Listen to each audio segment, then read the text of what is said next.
Cette vidéo entre dans le thème fonction.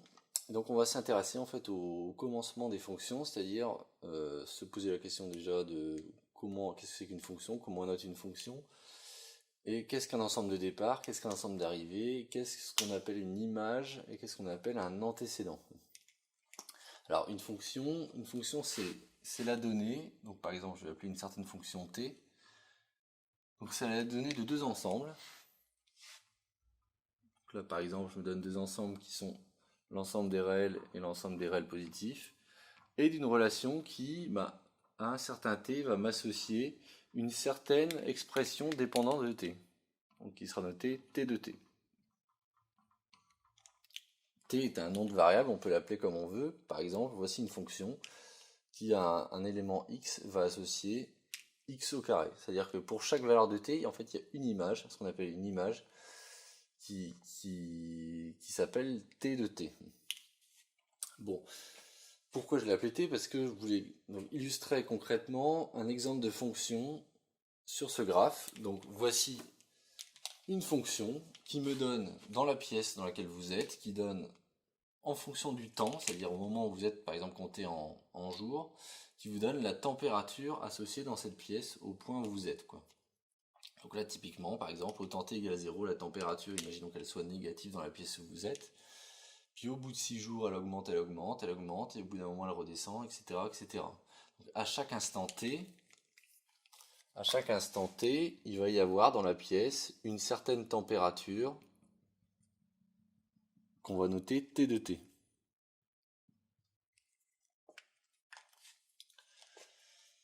Et donc ça va nous permettre, comme à chaque instant T on a une image T de T, ça va nous permettre de tracer en fait la représentation en fonction du temps de justement ces images, ce qu'on va appeler les images.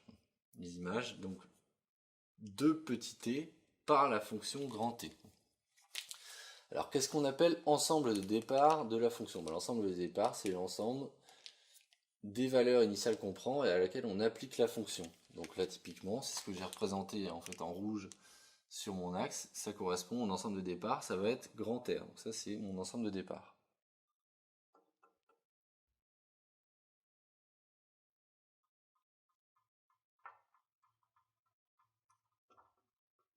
Qu'est-ce que l'ensemble d'arrivée? C'est l'ensemble des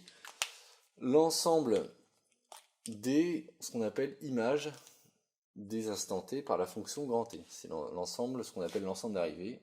C'est dans quoi en fait on va atterrir une fois qu'on aura appliqué la fonction. Donc ça c'est l'ensemble d'arrivée. Et il est représenté en vert sur le graphique ici.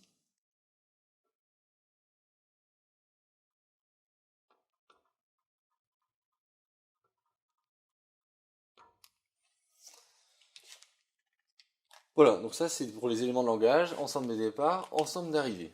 Qu'est-ce qu'une image et qu'est-ce qu'un antécédent maintenant? Donc l'image, j'ai commencé déjà à l'évoquer. Je vais le représenter en fait sous forme de tableau. Donc là je me donne une colonne donnant les instants t du temps et une colonne donnant les températures t de t.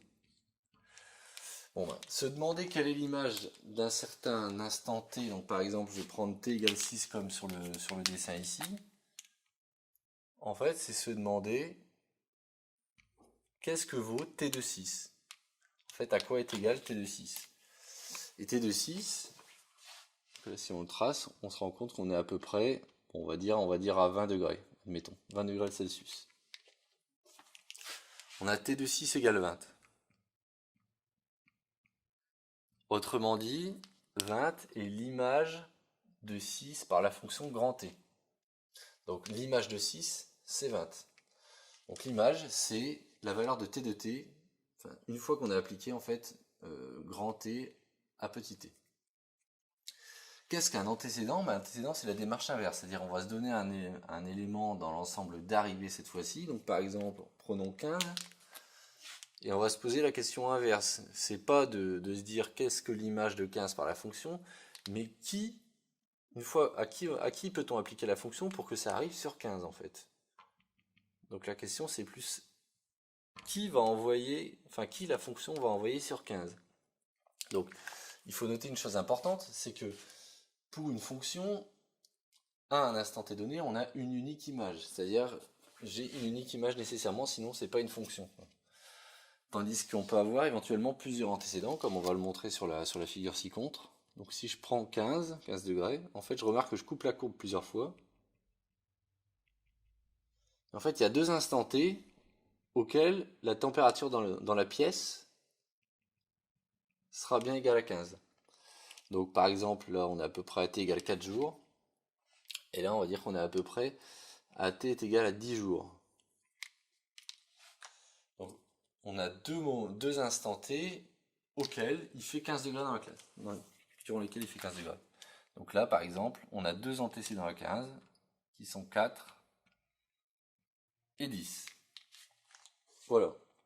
Donc voilà ce que c'est que ensemble de départ, ensemble d'arrivée, antécédent et image, donc sur l'exemple de la température dans une pièce donnée. Alors maintenant, appliquons-le à une fonction dont on connaît l'expression. Là, c'était un petit peu abstrait dans le sens où c'était sur une fonction dont on n'avait pas l'expression. Imaginons que ce soit la fonction qui a x associé à x carré, ou à t associé t carré, c'est la même chose.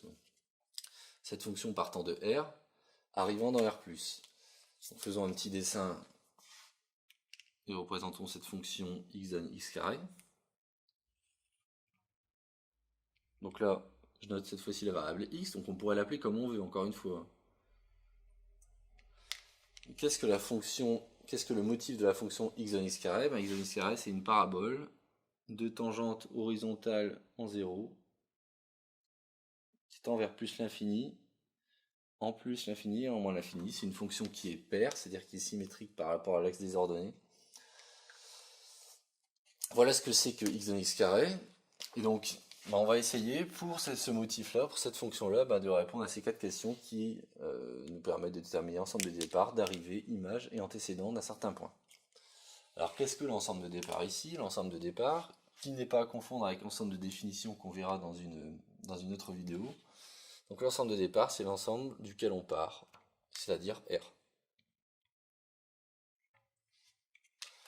L'ensemble d'arrivée, c'est l'ensemble dans lequel les images de la fonction arrivent. Donc voici, ici ça va être R+.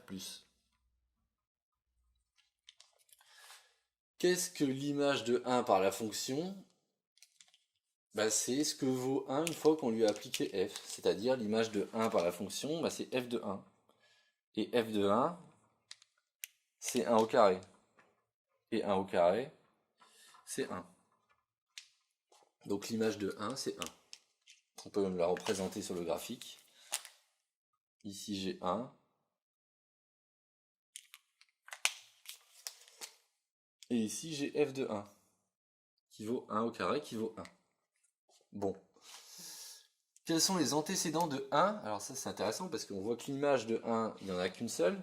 Et quels sont les antécédents de 1? Les antécédents de 1, graphiquement, ce sont tous les nombres qui vont intersecter, toutes les abscisses des intersections entre 1 et la courbe.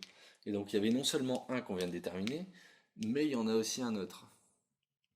Et ce nombre-là, ici, ça va être moins 1. Alors, analytiquement, donc là c'est graphiquement, maintenant comment est-ce qu'on prouve que les antécédents sont bien 1 et moins 1? Trouver les antécédents de 1, en fait, ça revient à se poser la question de pour quel x a-t-on f de x égale à 1 en fait? C'est ça la question qui se pose derrière. Ici, la question qui se cachait derrière ça, c'était la suivante. Pour quel t0, quel instant petit t0, avait-on t de t0 qui est égal à 15? Et donc ce qu'on avait répondu, c'est que pour t0 est égal à 10 ou 4, c'était bon. Là la question elle est similaire, sauf que mon grand T cette fois-ci c'est mon petit f, mon petit t0 ça va être mon x, et donc la question ça va être pour quel x a-t-on f de x valant 1? Donc f de x qui vaut 1, c'est la même chose que d'écrire x carré égale à 1. Pour x carré égale à 1, je renvoie à la vidéo comment trouver le carré d'un réel, comment résoudre une équation algébrique d'ordre 2 de type x carré égale a, où a est un nombre positif. Ça revient exactement à dire que x est égal à soit 1, soit moins 1.